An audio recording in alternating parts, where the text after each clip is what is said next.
Good morning. As I said in a comment yesterday, I very rarely go back and listen to a video a second time after it's been recorded. And I did that with Steve's video.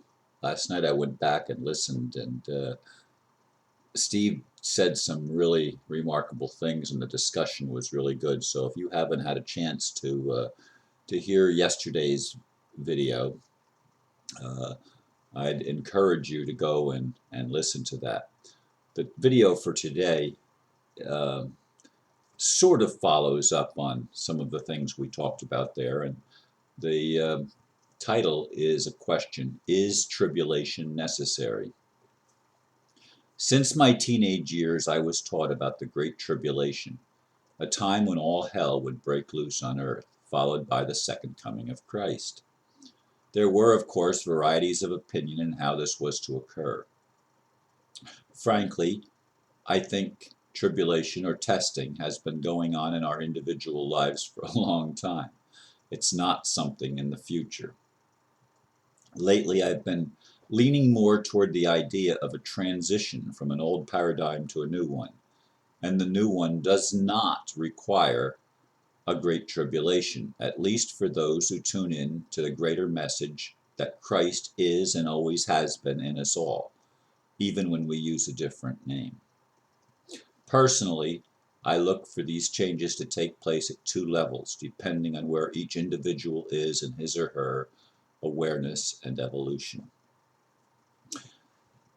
Yeah, again, I want to thank Steve uh, for reminding me of things in our previous discussions when we used to have meetings here at the house, and uh, it just thrills me to see his evolution from a fundamentalist Christian to where he is now.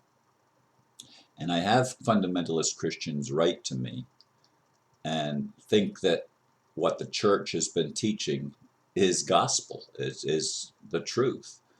And there is so much distortion, frankly, in the Christian message. It's pathetic. It's absolutely pathetic, where it causes division between people. Jesus was not one who divided. I know there might be scriptures that indicate otherwise, but I don't believe that that was the spirit that Jesus came to manifest here on earth. That of division, that of separation. That is an old consciousness. It is a consciousness that serves the beast, serves the Antichrist. It does not serve the healing of humanity. It does not serve salvation. It does not serve the highest interests even of God, of his children, remembering who we are and coming home and living a glorious life instead of a life of constant struggle, constant tribulation, constant stress, uh, that we can finally achieve the inner peace and the outer peace that was promised to us a long, long time ago by not just Jesus, but by other prophets and saints through the ages. This is not something that's new. It's something that has been there for a long time, and unfortunately, religion has used the differences between what prophets have taught and placed different emphasis on different things that have caused us to be at war with each other. But really, that war is with ourselves. We do not see ourselves as children of God. We see that we were lost sinners, many of us. That's what we were taught. And we weren't acceptable in the sight of God until we did some religious formality or adopted some belief system that changed God's mind about us. God's mind has never been any different than what it always has been, and that is that we are God's children. And God sees us that way, and it doesn't have anything to do with our religion or our belief system or even our behavior. We are God's children experiencing life, some of us by making very uh, When I say wrong choices, I don't mean wrong in a moral sense so much as I mean in a sense that they do not lead us to the things that we most desire. They lead us to be judgmental and with a separation consciousness that creates pain and grief and struggle and tribulation. And we don't have to have that tribulation when we come to accept what Steve was saying, that God is working through this and has been working through this all along to get us to grow up, to get us to stop seeing ourselves as superior to others and see that we're all interconnected, that it's a single interconnected web of life. There is unity in creation, but we don't see the unity because there have been those among us that have sown division, sown strife, sown discord, and then we've seen the results of that sowing of discord uh, all around in our lives up till the present time. I mean, that's what we've been going through, but we have the opportunity, I believe, to actually uh, overcome the tribulation that's within us and integrate the opposites to the point where we have peace.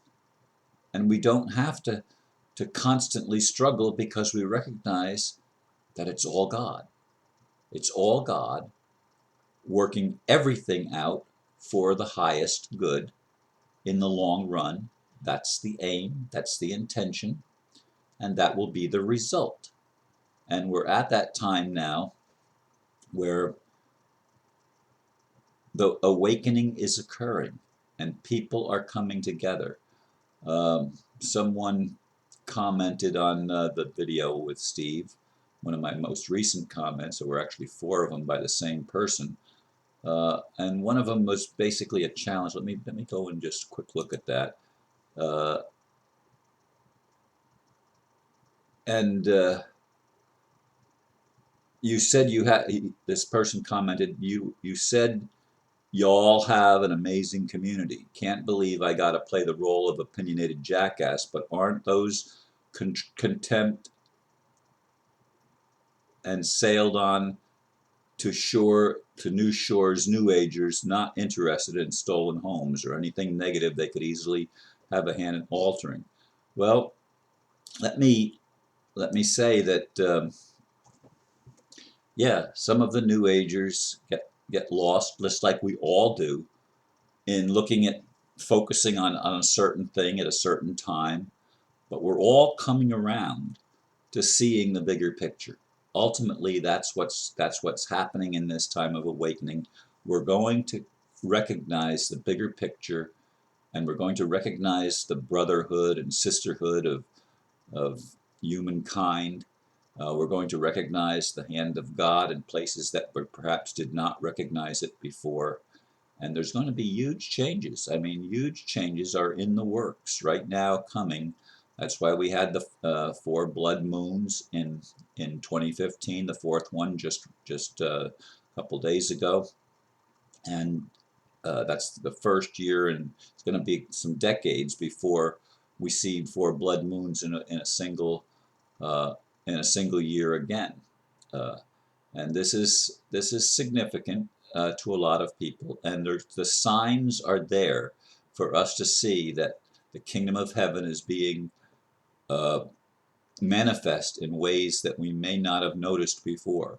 And I ask each of you to examine your own self and to be willing to lay aside preconceived notions and things that you were taught uh, in favor of loving one another.